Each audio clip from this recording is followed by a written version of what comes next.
Check it out. Mjolnir 2, which is Thors Hammer 2.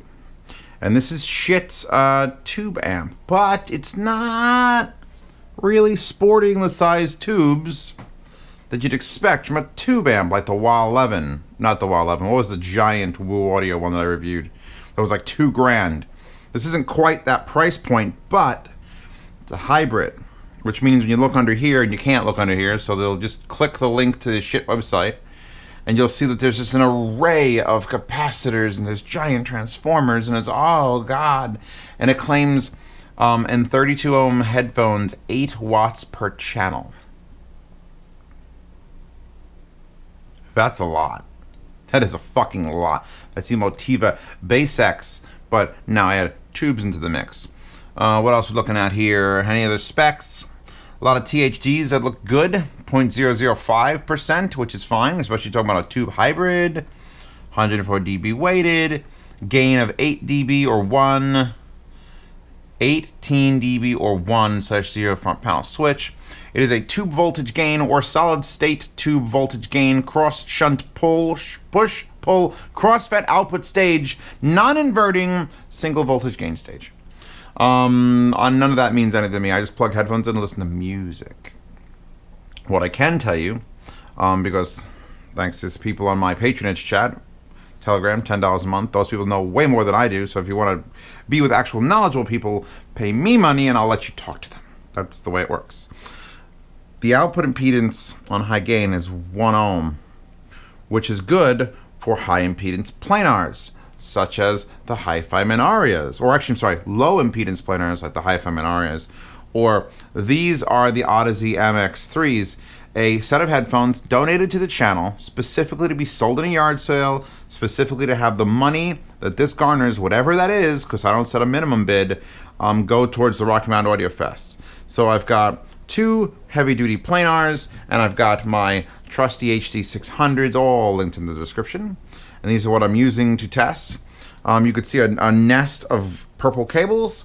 They are going to the Dark Voice. They're going to a 789 balanced. They're going to this balanced, this unbalanced, and I even have the X-Duo TA20 here, which is the next model up from the TA10 and actually balanced. And you can see the balanced cables. These are beautiful Amazon Basics cables with the beautiful strain relief, and I put a little magic marker blue action on there. I blew these cables. I blew these cables and read these cables. So they're feeding from the pre-out, because we'll have to talk about this unit. I'm only reviewing the actual Mjolnir 2, the Gungnir, which is the DAC. We'll get its own separate review because it's fucking better. It's big enough to get its own review. But let's look at the back. Let's get out. Power, which obviously doesn't come with this beautiful cable, which obviously increases the sound amplitude by like a fortnight. And then, so power switch in the back, like fucking always. Shit, because you know, when I'm running my shit stack, I just never want to turn it off. And that's their theory. They don't want you to turn it off. So there's no, so it's great because I can use the power. I've got this sort of set up with the most crazy looking cables and shit, but everything here was cheap. That's my theory. Like, everyone wants to be this high-end audiophile, but you don't have to spend.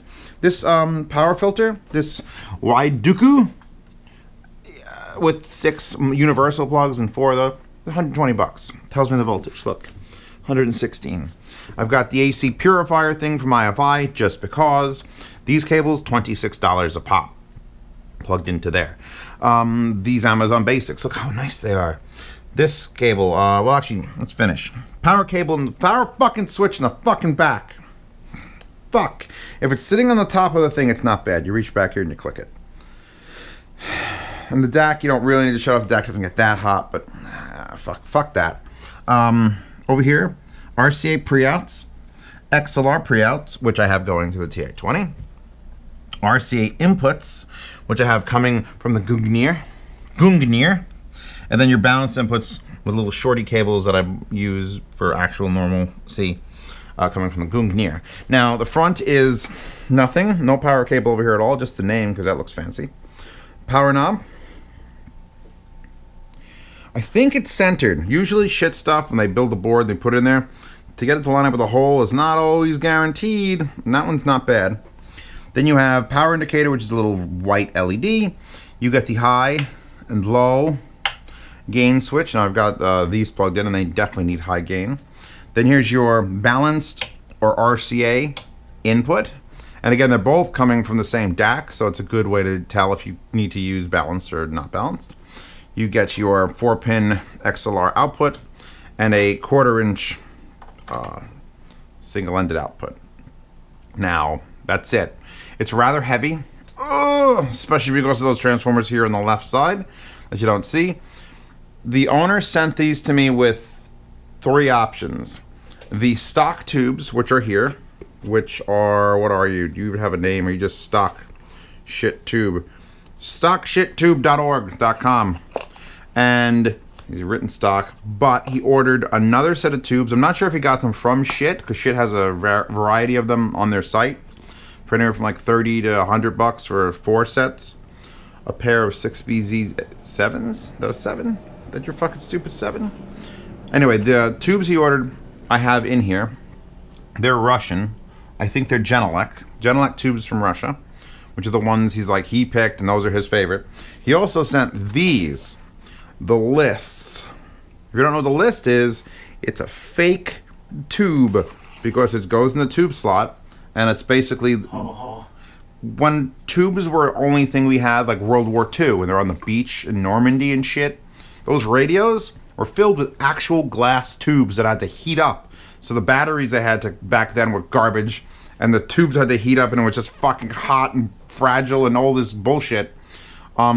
Everything that those were replaced with, they put into a tube. This transistor. I think it's just a transistor ladder, or however the hell you assemble a fake tube, because the job of a tube can be done without the tube. Here it is. And I use these first. I use these for the first couple weeks. Because these are what he shipped in the unit. Because I'm like, all right, they were less fragile. Let's see what it sounds like and see what the difference is when I swap tubes. Don't buy those. In fact, I don't think you can buy those. They make everything just, what's the word? Lame. The lists are lame. Like, they kind of make your hybrid into a full solid state, but it doesn't, there was not, stop. It's not as good as just straight up just fucking 789. Which, the reason I have all the purple cables coming down all over the place is so I can quick swap with the connectors on different headphones and say, well, let's see, if I mix them up, and it's easy to mix these up because I don't even know which ones I'm holding right now, I could then plug every single headphone into any one of these and see, okay, wait, I like this one better than this one. What is this? And you follow it and you're like, oh. That's a fun little game you can play if you can build these cables. I don't know if Ursign's still going to be making them. He's recovering from things. I haven't... Here's the thing. High gain, yes, I said I need high gain for the headphones. But you don't really need high gain for most headphones. This amp can kill you on low gain. And since it is a hybrid, or a very, very complex version of a hybrid, the tubes don't really distort. You can just turn it up until everyone dies. Let's put these back on, if you don't mind. Aria. I love when Aria sits in my head. It's fun.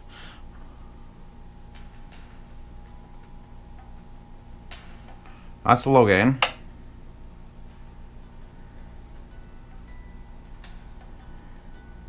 It is very good at pushing planars with tubes. Very, very good. So, real quick, let's run over the differences I found so far. Just get them out of the way. Balanced, unbalanced. You got an obvious voltage drop between the two. Not a crazy amount of like, well, you need to wire this balance to that, or you need to wire, because the point of a balanced cable, one of these XLRs, or one of these specifically XLRs, is for over long distances. There's a higher voltage going through it, and it sends up and down, and then it does this, and then it can subtract the negative. Look, I'm bad at explaining it. All you gotta know is, usually for long runs, 30 feet, you want XLR. But since this unit and this unit are sitting that far away from one another, you can get away with RCAs. Now, I bought these RCAs These, I'll link to them, which are crazy wrapped in this vinyl netting. And they're super nice. And even though that's much longer than it needs to be, I really can't tell a difference other than the voltage switch. If I switch that and lower it, and then switch that and raise it, that's my job, is to go, yeah,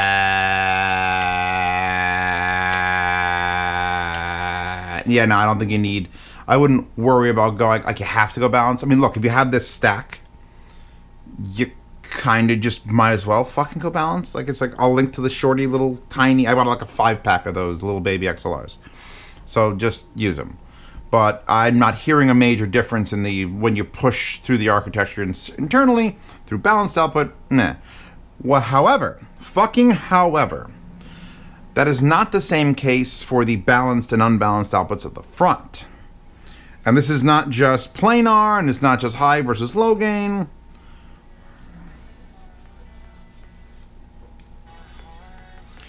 There is a legitimate difference between going single-ended and balanced. Balanced just sounds wider, sounds more punchy, has more life to it. And this sounds dull. Now, that's in comparison to itself. I think if you were to, like, magically just have the 1/4-inch output of the Mjolnir, and you compared it against something like a Dark Voice, which is what I'm going to do right this instant.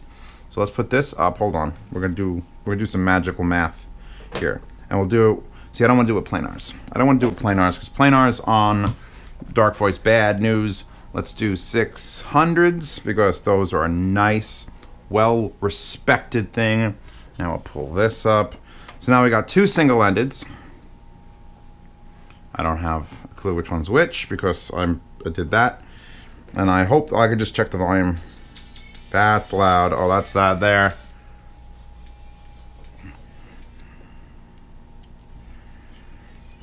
And it's on high gain. Again, I'll put a low gain. No, I'll put it back on high gain.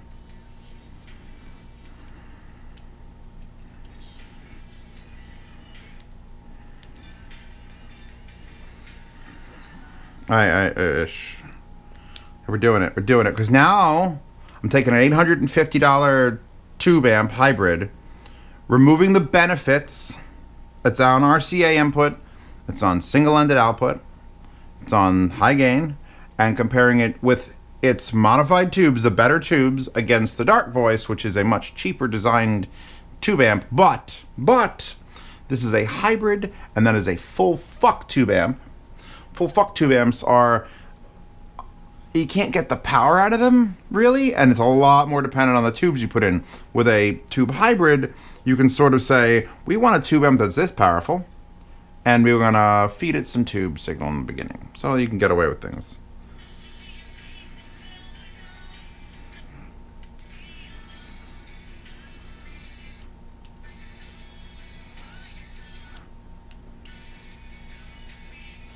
That is so fucking close. Like, I'd probably get a copyright strike trying to listen. This is Killa Kill, by the way, Till I Die.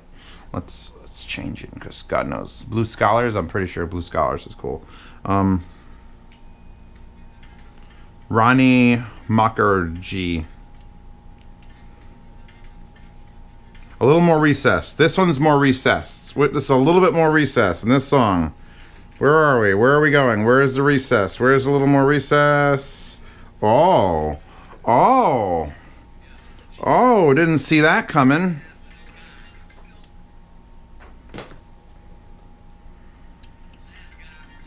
That is a... So, legit didn't know which one I was going to pick, bouncing through songs and specific headphones. But, yeek! Dark Voice with modified tubes wins with HT600 on single-ended. On single-ended.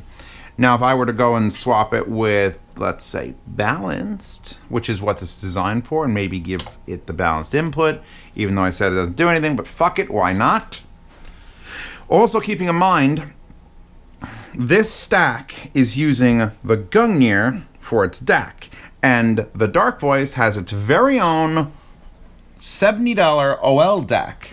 as its DAC, because that just simplified my life back in the day. Leave it alone.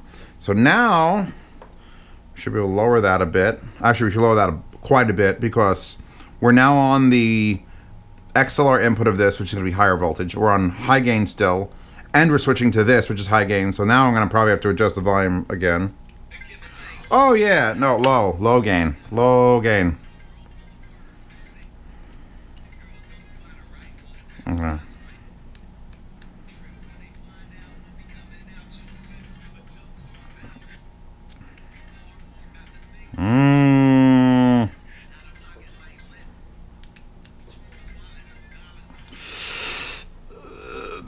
That's much closer now.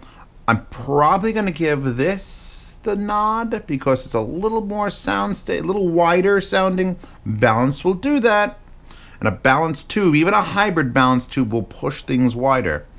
But holy fuck, that dark voice is holding up. This is the thing. I think if you have relatively easy to drive dynamics, you probably would just be fine with a standard old tube amp. This son of a bitch is specific because you really shouldn't run planar on OTL tube amp, like a straight up old just it doesn't like the way make go.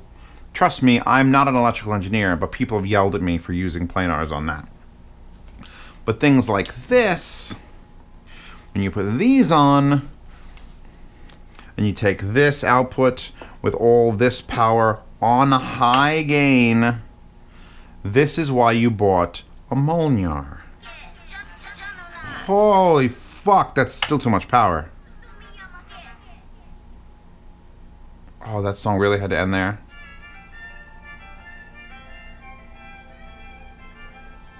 Now, I've only had these for about 4 days since the person sent them to me and said sell them in the yard sale so you could fund RMAF, and I'm super grateful. I might sell them in the yard sale and ask the person who wins them if he'll let me take them to RMAF in September, and then he could pick them up there. I'll send them afterwards because they are fucking phenomenal, and I wasn't even considering them on a tube until this showed up. Because now, low gain balance through this on these is just Madoka Magica. It's magical. There's just Connect Violin X Piano X Bass version. Slash TM slash Jin slash Shito. I'm sure that'll get my shit blocked, so I'm just going to shuffle a little bit. Pink Floyd, The Post-War Dream. Real slow opening. Hold on.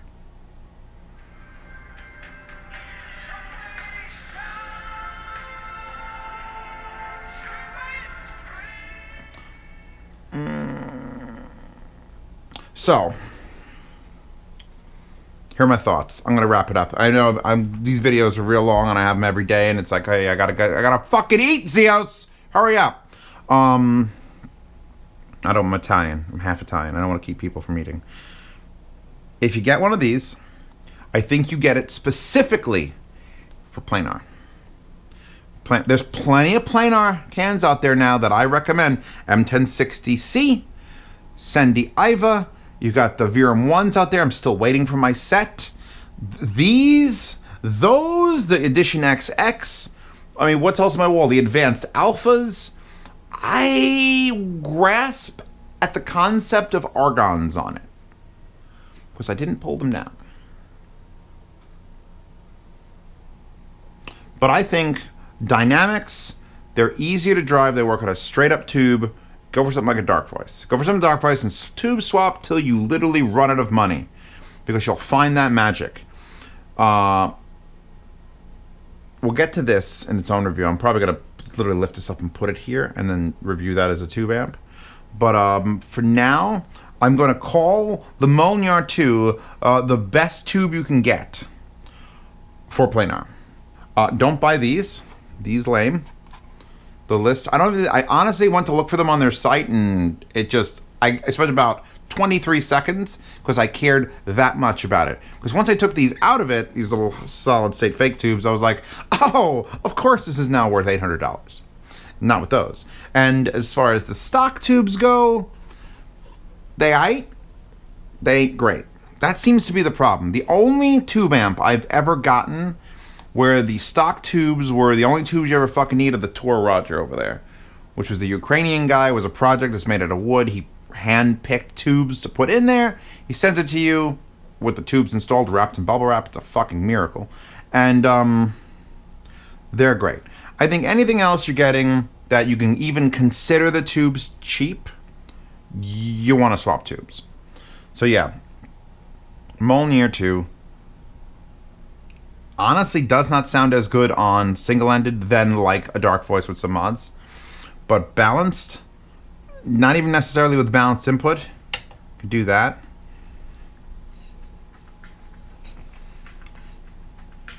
This